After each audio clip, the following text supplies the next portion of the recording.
আচ্ছা, আমাদের চারপাশের পুরো পৃথিবীটা যে চলছে এর পেছনের শক্তিটা আসে কোথা থেকে?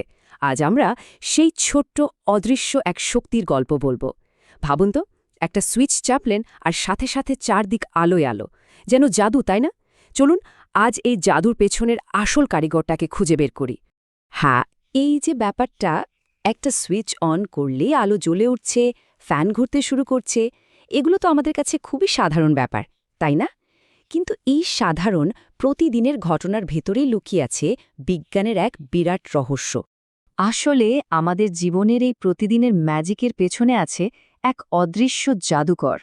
ভাবা যায়, এই জাদুকরই কিন্তু আমাদের পুরো আধুনিক সভ্যতাকে চালিয়ে নিয়ে যাচ্ছে। কিন্তু মজার ব্যাপার হলো, সে সবসময় আমাদের চোখের আড়ালেই থেকে যায়। তো কে এই জাদুকর? না, এটা কোনো রূপকথার জাদু টাদু নয়। এ হলো বিজ্ঞানের এক অসাধারণ বিস্ময়, একটা খুদে কণা, আর সেই আমাদের আজকের গল্পের নায়ক, ইলেকট্রন। এখন প্রশ্ন হলো, এই ইলেকট্রন জিনিসটা আসলে কি? দেখুন, আমাদের চারপাশে যা কিছু আছে সবকিছুই কিন্তু পরমাণু বা অ্যাটম দিয়ে তৈরি। আর ঠিক এই পরমাণুর ভেতরেই বাস করে ছোট্ট একটা অস্থির কণা, ও নামই ইলেকট্রন। আর এটাই প্রকৃতির এক অন্যতম মৌলিক শক্তি। আমাদের এই ক্ষুদে নায়কের কিন্তু কিছু দারুণ বৈশিষ্ট্য আছে। প্রথমত, সে ভীষণ চঞ্চল আর ছটপটে। এক জায়গায় স্থির থাকতেই পারে না। সে সবসময় একটা নেগেটিভ চার্জ নিয়ে ঘোরে, আর ওর ধর্মটাই হলো অবিরাম ছুটে চলা, থামাথামির কোনো ব্যাপারই নেই। আচ্ছা, তো এই যে ইলেকট্রন, এরা সাধারণত কি করে? চলুন একটু দেখি কোনো ধাতুর ভেতরে, পরিবাহীর ভেতরে এদের জীবনটা কেমন কাটে। এখানেই কিন্তু শুরু হয় ওদের উদ্দেশ্যহীন এক যাত্রা। দেখুন, ধাতব জিনিসের ভেতরে কিছু ইলেকট্রন থাকে একেবারে ফ্রি বা মুক্ত, এরা কোনো একটা নির্দিষ্ট পরমাণু টানে আটকে থাকে না। পুরো ধাতব জিনিসটার ভেতরে এরা একদম স্বাধীনভাবে ঘুরে বেড়াতে পারে। এই অবস্থাটা কল্পনা করতে পারেন? ঠিক যেন একটা বিশাল মাঠে একদল মানুষ কোনো উদ্দেশ্য ছাড়াই যে যার মতো ঘুরে বেড়াচ্ছে। এদের কোনো নির্দিষ্ট দিক নেই, কোনো লক্ষ্য নেই, শুধু এদিক ওদিক এলোমেলো ছোটাছুটি। কিন্তু এই উদ্দেশ্যহীন এলোমেলো জীবনে হঠাৎ একটা বিরাট পরিবর্তন আসে। কখন? যখন বাইরে থেকে একটা অদৃশ্য সংকেত দিয়ে এদের উপর শক্তি প্রয়োগ করা হয়। আর এটা ঘটে যখনই একটা ধাতুর তারকে কোনো ব্যাটারি বা পাওয়ার সোর্সের সাথে কানেক্ট করা হয়। সাথে সাথেই যেন একটা ম্যাজিক হয়ে যায়। ওই যে ইলেকট্রনগুলো এলোমেলোভাবে ঘুরছিল, ওদের জীবনে তখন আসে এক নতুন মোড়।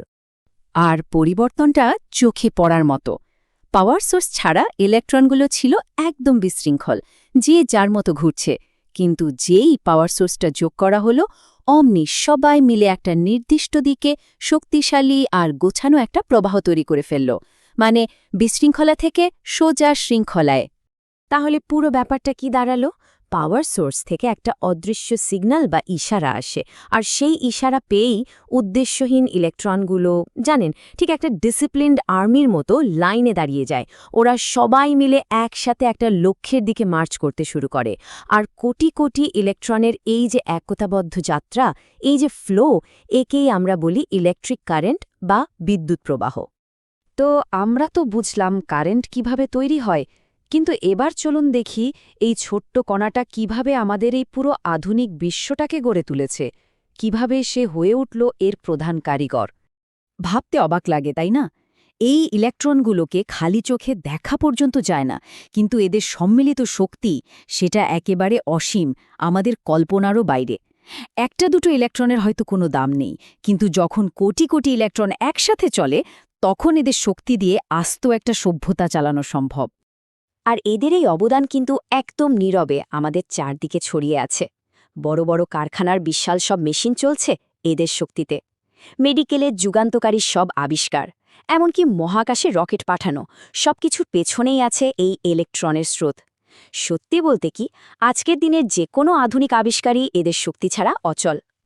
আসলে মূল কথাটা হলো, আমাদের এই আধুনিক পৃথিবীর হার্টবিট বা স্পন্দনটাই লুকিয়ে আছে এই ছোট্ট কণাগুলোর একজোট হয়ে চলার মধ্যে। বলা যেতে পারে আমাদের পুরো সভ্যতাটাই এদের কাঁধের ওপর ভর করে দাঁড়িয়ে আছে। কাজেই এটা বলতে আর কোনো দ্বিধা নেই যে ইলেকট্রনই হল বিদ্যুৎ প্রবাহের আসল কারিগর। আমাদের এই ছোট্ট নায়কটাই কিন্তু দিনের পর দিন নীরবে আমাদের এই পৃথিবীকে সচল রাখছে। আচ্ছা, শেষ করার আগে একটা প্রশ্ন ভাবার জন্য রেখে যায়। একবার ভাবুন তো, যদি কোনোদিন আমাদের এই ক্ষুদে নায়কটা তার কাজ করা বন্ধ করে দেয়, তাহলে আমাদের এই ব্যস্ত কোলাহলমুখর পৃথিবীর কি হবে? এক মুহূর্তে কি সবকিছু থেমে গিয়ে এটা একটা নিস্তব্ধ অন্ধকার গ্রহে পরিণত হবে না?